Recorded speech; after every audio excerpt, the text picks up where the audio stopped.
Percy was not a fan of falling, but here he was, plummeting towards a dirty river. One moment he was at camp with his friends and his wonderful girlfriend, and the next he was midair racing towards a river. At least whoever did this had the sense to drop him in some water, dirty as it was. Unfortunately for Percy, he did not have the warning to keep himself dry, so he ended up climbing out of the dirtiest, nastiest body of water he'd ever been in, soaking wet.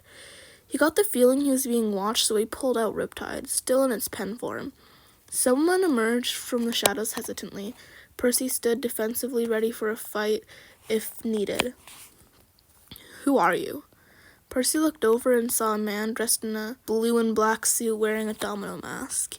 He looked kind of ridiculous, but Percy could tell he was a seasoned fighter. "Oh, good, you don't know who I am, so it's safe to assume you won't try and kill me." "What?" Percy shrugged.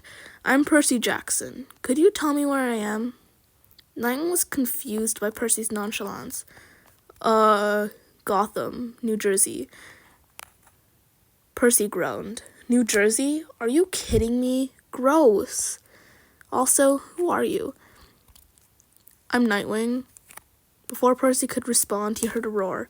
"Ugh, not this guy again."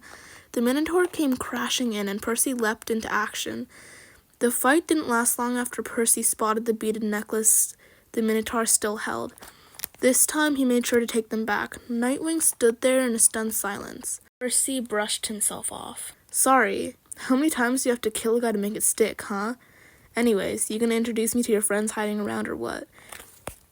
A stifled laugh could be heard from a dark corner. Nightwing stood shocked. This kid had taken out some beast in minutes like it was nothing, and managed to notice his family hiding. Percy looked at the beads with a dark look on his face. "At least this time I could take these back." He pocketed them. Nightwing noticed the similar beads, the similar necklace Percy had around his neck. He didn't want to think about the implications of what that meant. Batman, Red Robin, and Red Hood came out of the dark. Percy was in a relaxed, defensive stance. "You guys look weird," Tim fired back. "You're the one who just fell out of the sky wearing a bright orange shirt holding a sword." Percy smiled. "I like this one. So, introductions. I'm Percy Jackson, and I have a sneaking suspicion I am not from here in more ways than just me being from New York." Percy agreed to go with them once he made it clear he had no idea who they were anyways, so hiding their identities was pointless. He even made the argument he didn't own a phone, let alone social media. He rode with them, squished in the back of the Batmobile. It was awkward to say the least. Jason spoke first. "So, hypothetically," everyone except Percy in the car groaned. "Let me finish. Hypothetically, if someone who was a really bad man killed your family, would you let them live?" Percy's response was instant. "No, of course not. Course, I don't know about immortal. Most of these kinds of issues for me are mythological, and they're a lot harder to kill permanently." Tim looked at him. "Who even are you?" Percy spoke like it was obvious. "Oh, I'm Demigod, a son of Poseidon." Bruce slammed the brakes at a stoplight. The car went silent. Jason broke the silence. "Wonder Woman is my favorite superhero," Percy replied bluntly. "I have no idea who that is." "She's an Amazon, daughter of Zeus." Percy nodded. "I know the Amazons, but I don't think we're talking about the same thing. I also know about a daughter of Zeus. She's a lieutenant of Artemis." "That's so cool." They arrived at the Batcave, and Percy was getting checked out. Percy answered all of their questions. "I think this is some dimension travel bullshit. Pretty sure I got yoinked and sent here. But hey, at least I have my memories this time." Bruce looked at him in concern. "I'm sorry, something like this has happened before?" "Well, yeah, not the entire dimensions, just across the country. Memory got totally wiped. The only thing I could remember was my girlfriend, and the only reason I even knew my name was because of the Gorgons chasing me knew it." Bruce looked at him. "How old are you?" 17. Damien gave Bruce a look. Father, no. Jason rolled his eyes. Not again. Dick just smiled and watched. Why don't you stay with us until all of this is resolved? Simultaneous shouts of no and yes could be heard. They finished up in the cave and took Percy to an empty guest room. Percy fell asleep fast and had a dream. And of course, had a dream. He saw Lord Hermes. Hello, Percy. We're on very limited contact with you. Here's your memory, by the way. Percy found himself in his cabin back at camp. They had just run the giant war, and things were starting to calm down until Hera appeared in his cabin. Oh, hell no! What? Can't I pop by and check on my favorite demigod? You and I both know that's Jason. Hera relented. Yeah, okay, fine. I just need a little favor. No, last time you asked me for a little favor, I got put into a coma for 8 months and then woke up without memories halfway across the country. Hera rolled her eyes. Must you be so difficult? This is your fault anyways. Percy spoke dryly. What? Am I getting blamed? What am I getting blamed for this time? Hera looked at her cuticles. Well, with all that fuss with Kronos, then Gaia... some of the elements from our world have started leaking into a dimension it doesn't belong to. However, they will have no knowledge of... they have no knowledge about all this stuff and are wildly unprepared. Eventually, our worlds were mixed, but without a bridge between them, we will both be destroyed. You were the one to rile up the primordials, so this is your responsibility. Are you fucking... Suddenly Percy was falling, and he woke up. He threw his pillow across the room and shouted. Yet again, he had to clean up the gods' messes. And they had the audacity to blame him? Percy stormed through the hall and ran into Dick. Whoa, you look mad. Well, yet again, I've been shouldered with the responsibility of the fate of the world, except now it's the fate of 2 worlds on me. Listen, I didn't agree to this. I said no, but they never listened. Percy leaned against the wall. I'm so tired of fighting. I've been doing this non-stop since I was 12. I literally have lost track of how many times I've saved the world. I even went to literal hell. Do you know what that's like, dude? Do you know what that's like? It sucks, dude. Nightwing leaned next to him. Sounds like you're burnt out. What do they want you to do? Percy sighed. My world's seeping into yours, and eventually they're gonna merge together. I have to bridge them, or else everything's gonna be destroyed on both ends. Nightwing took a breath. Shit, man.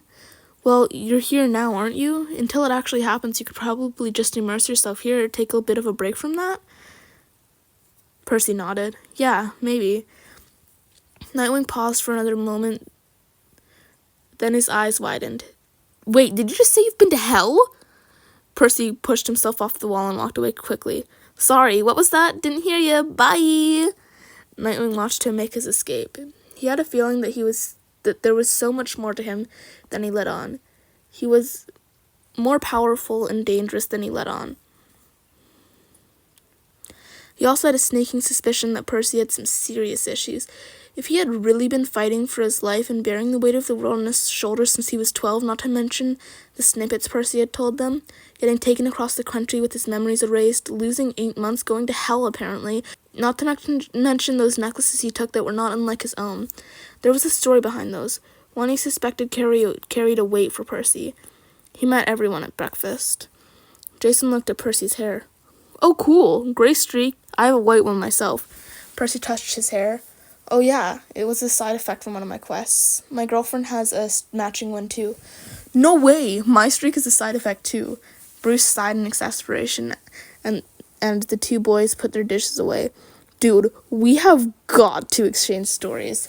Oh, for sure.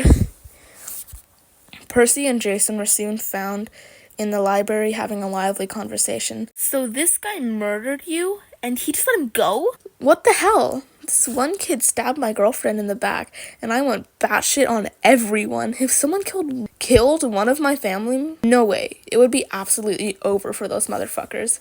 You get it? Percy laughed. Alright, so picture this. I'm on a beach facing Ares. So I, at 12 years old, challenged him to a fight. First draw blood wins. No way. You did not. I did. Oh, you are amazing. How did you not die? I didn't just not die. I won the fight. Jason grinned. What? That's awesome. And you were 12? I had literally just found out about my dad like a month ago. Jason smiled, shaking his head. You are insane. Thank you. I try. So how did you get your streak? Died and came back. How about you? Nice. I did that once, kind of. But that's not where I got the streak. I got mine from holding up the sky. I'm sorry. The sky? Like the literal sky? Yeah, the entire sky. You know the myth of Atlas? Yeah, I did that. You are metal as fuck. The two of them continued until Percy paused for a moment. Sorry, I think the reality of all of this just set in, and I think I'm about to freak the fuck out. Jason stood up. That's not good. Percy sat tensely in his chair for a moment before quickly nodding. Yeah, me losing my shit is not good. What do you need me to do? If you don't want your plumbing to explode, I recommend you get me out of the house now. Throw me in a lake if you have to. Jason quickly got Percy away from the manor. Percy paced and yelled at the sky. Eventually he crouched, holding his head in his hand. Jason tentatively approached him. You okay? Percy mumbled. I can't do this anymore. Annabeth is going to be so worried again, and this time she doesn't even know if there's a way she can get to me. This time I don't even know if there's a way she can get to me. This keeps happening and I can't do anything about it. If I do nothing, they'll just pile it on some other kid who doesn't deserve it. Jason sat next to him. Self-sacrifice. You're doing it to try and protect kids who would be targets otherwise. I had a very different approach to it, but I get the idea. I don't know. It's too much, you know?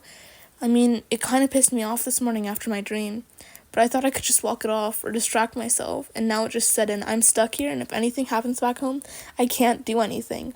At least I've always been able to do something about it when things happen, but right now I'm powerless. Jason just sat there with Percy.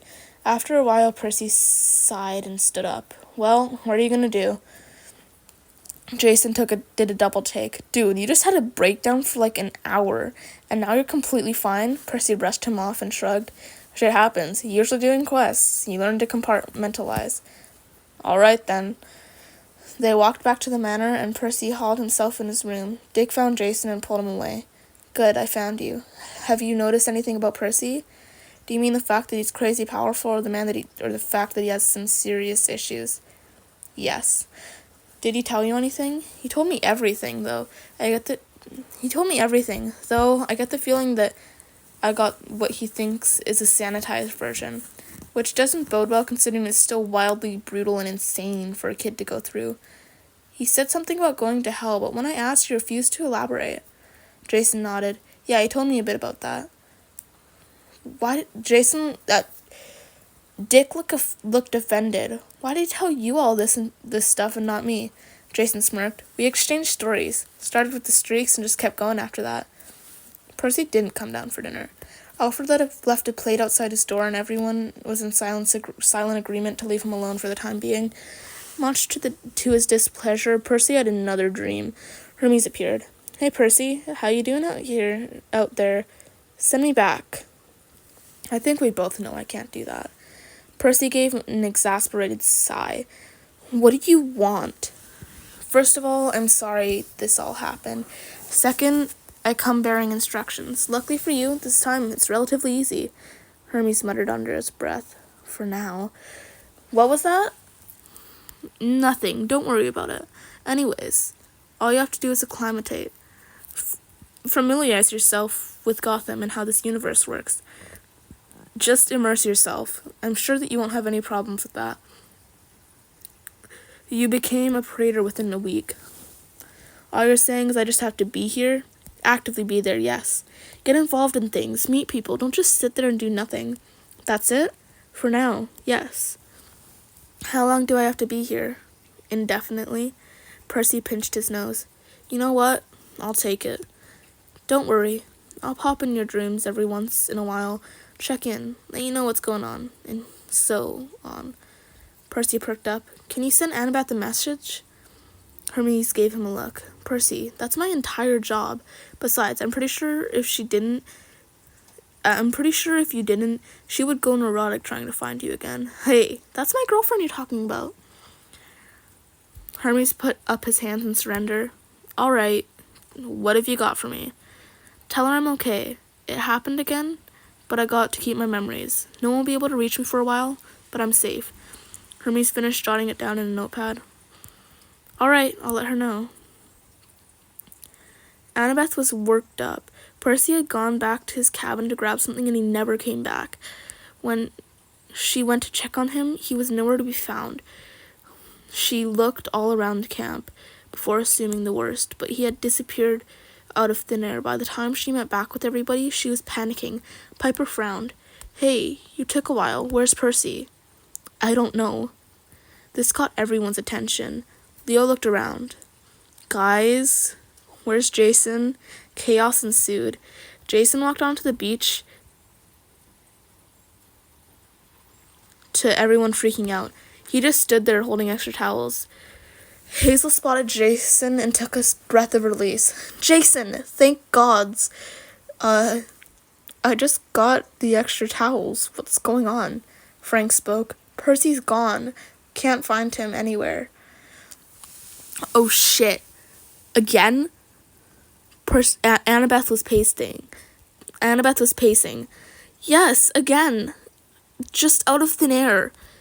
Both camps had been looking for him for a couple of days and he was nowhere to be found. She was sitting on the beach when Hermes appeared next to her. What do you want? Listen, I know I'm not exactly your favorite, but I come with a message. That got Annabeth's attention. What is it? It's from Percy. He's safe and his memories are intact, but he's unreachable right now. Where is he? That is harder to answer than you'd think.